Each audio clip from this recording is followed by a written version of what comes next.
Praise the Lord. இன்று உங்கள் துக்கத்திற்கு பதில் கிடைக்கும் நாள். ஒருவேளை இன்னைக்கு நீங்கள் குடும்ப வாழ்க்கை குறித்து ஏதோ ஒரு மனப்போராட்டத்தில் இருக்கிறீங்களா? திருமணமாகாத நபராக இருந்தால் உங்கள் திருமணத்திற்காக காத்திருக்கிற மகனா நீங்கள்?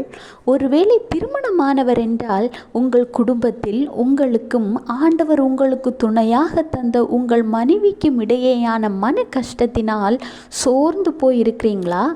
இன்னும் சில பேர் பிரிந்து வாழ்கிற சூழ்நிலைக்கு தள்ளப்பட்ட பிள்ளைகளாக இருக்கிறீங்களா? நீங்கள் எந்த சூழ்நிலையில் இருந்தாலும் சரி, உங்கள் மனைவியை நேசிக்க பழங்குங்கள். அவர்களிடம் குறைவுகள் இருந்தாலும் குற்றங்கள் இருந்தாலும் அவற்றை மன்னித்து நீங்கள் ஏற்றுக்கொள்ள பழகுங்கள். ஏனெனில் அவர்கள் தேவன் உங்களுக்காக உருவாக்கிய மனைவி என்பதை மறந்து விடாதீர்கள். குறைகள் குற்றங்கள் இருந்தாலும் ஆண்டவரின் சிந்தையுடைய நீங்கள் மன்னித்து மறந்து விட்டு கொடுத்து போகலாம்.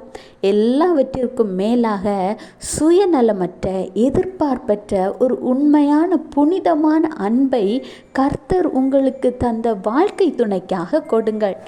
ஏனெனில் நீங்கள் அப்படி கொடுக்கும் பொழுது அவர்கள் தாங்கள் செய்த தவறுகளை உணர்வடையலாம். ஏனென்றால் உங்களின் உண்மையான அன்புதான் சகல பாவங்களையும் மூடும். உங்களுடைய உண்மையான அன்பு சகலத்தையும் தாங்கும் சக்தியையும் கொடுக்கும்.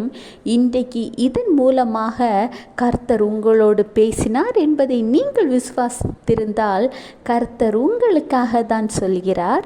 சங்கீதம் 128:3, உன் மனைவி உன் வீட்டோரங்களில் கனி தரும் திராட்சை கொடியைப் போல் இருப்பாள். உன் பிள்ளைகள் உன் பந்தியை சுற்றிலும் ஒலிவ மர கன்றுகளைப் போல் இருப்பார்கள். ஆமீன் சொல்லி இந்த வசனத்தை சுதந்திரித்து கொள்ளுங்கள்.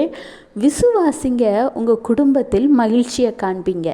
Have a blessed day. Jesus bless you.